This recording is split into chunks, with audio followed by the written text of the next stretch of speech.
Tout le monde cherche le point bas du Bitcoin, mais la vérité c'est que personne ne le trouvera. Par contre, il existe une zone précise où les probabilités basculent enfin en votre faveur. On regarde ensemble pourquoi le prix actuel est peut-être le signal que vous attendiez.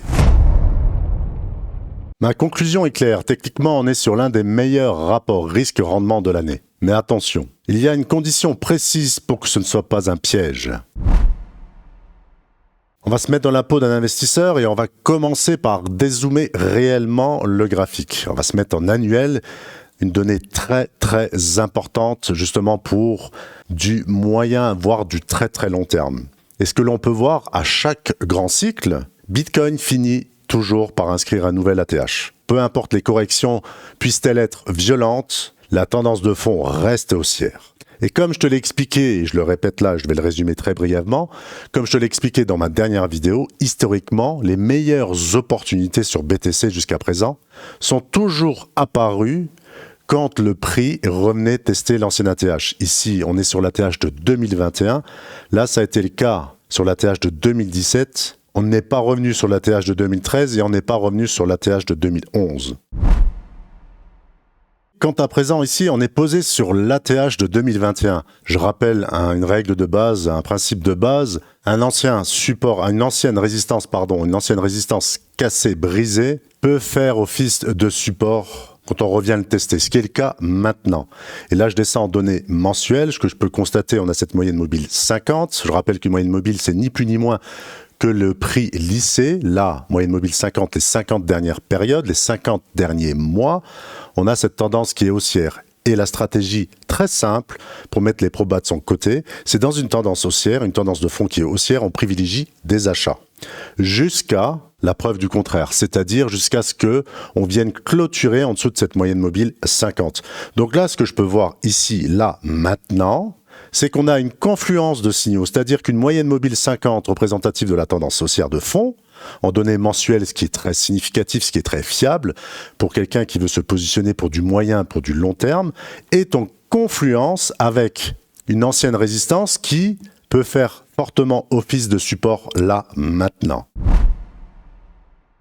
On constate que le prix évolue toujours au-dessus de ces moyennes mobiles, de cette moyenne mobile 200. C'est-à-dire 200 périodes et 200 dernières semaines. Ici, on voit que c'est haussier, ça reste haussier. On a cette moyenne mobile 150 ici.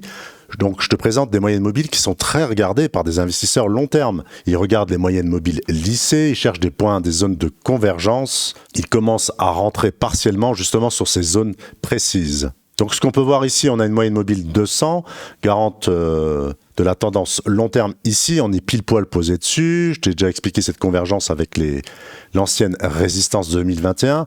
On a également cette moyenne mobile 150 qui se situe, qui est toujours haussière. Mais par contre, on a cette moyenne mobile 50 ici qui est placée au-dessus du prix. D'accord? Donc, qui peut faire office de résistance. Très certainement, va redescendre avec le temps. Et c'est justement là qu'il faut éviter cette erreur classique, que beaucoup veulent absolument attraper le point bas exact. Et je vais te dire, personne ne sait de manière formelle où est-ce qu'il va se situer. Beaucoup de gens spéculent sur le fait que ça va aller ici, ça va aller là. En attendant, quels sont les plans d'action? Qu'est-ce qu'on doit mettre concrètement maintenant? Qu'est-ce qu'il faut faire? Qu'est-ce que j'ai envie de voir par rapport justement à ma stratégie d'investissement?